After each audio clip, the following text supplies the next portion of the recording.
If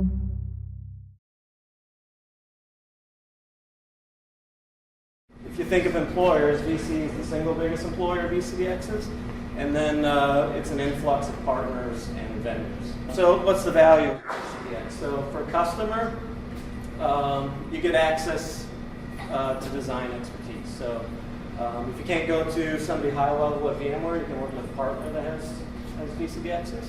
And they've worked with VMware for a long time, so you've got that expertise built up. Using a methodology that VMware is blessed, right? So to kind of be successful in the VCDX program, you can't just design it one way, but they have a certain methodology that this is all built around, so that you follow that methodology for delivering their designs. And also, it's not just VMware, right? To achieve this, you have to be very well-rounded. I mean, it's a VMware-focused certification, but you have to understand everything in the data center, like how it works with storage and networking, compute, all those things that virtualization touches. It is very tied into this. And on the partner side, right? So it demonstrates that we have a high commitment to VMware. It helps us attract top talent. I remember this one guy, he always built clusters, and whenever we would go through and build the witness node, he would go, "Can I get a witness?" And I thought it was really weird.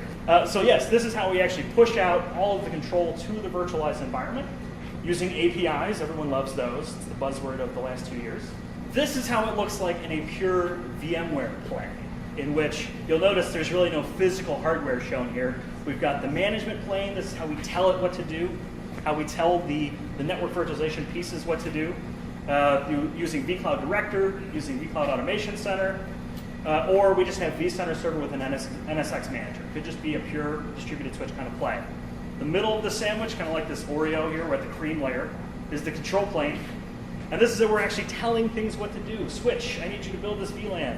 I need you to build this firewall rule. I need you to do whatever it is you scheme possible and potential.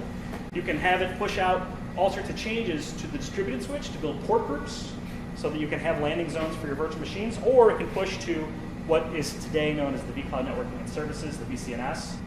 So one of the first trends that's still alive and well, and I'd say the most tried and true, is tiering. Another big trend, obviously, is flash appliances, either hybrid flash, where it's some flash and some SATA or something like that, and then, of course, all flash appliances like Pure Storage. Tintry is another one that's a hybrid. So these are, the sort of guts and glory of these is that they need to manage how they consume flash, because flash is the expensive resource. So you see a lot of these relying on inline compression, deduplication as the data comes in up front, so that it can effectively put data where it needs to go without a lot of movement later. And that's how we get a lot of cache hits or a lot of SSD hits. So this is a space that we're talking a lot about.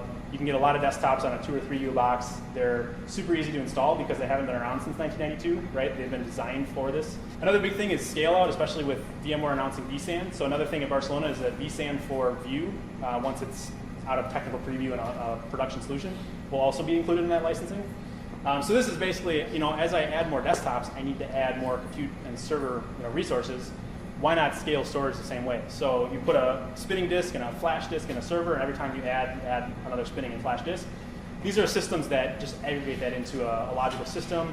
Many of them don't use RAID, they use object-based storage.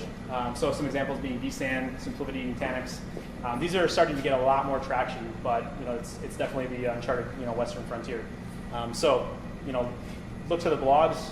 We love to talk about this stuff.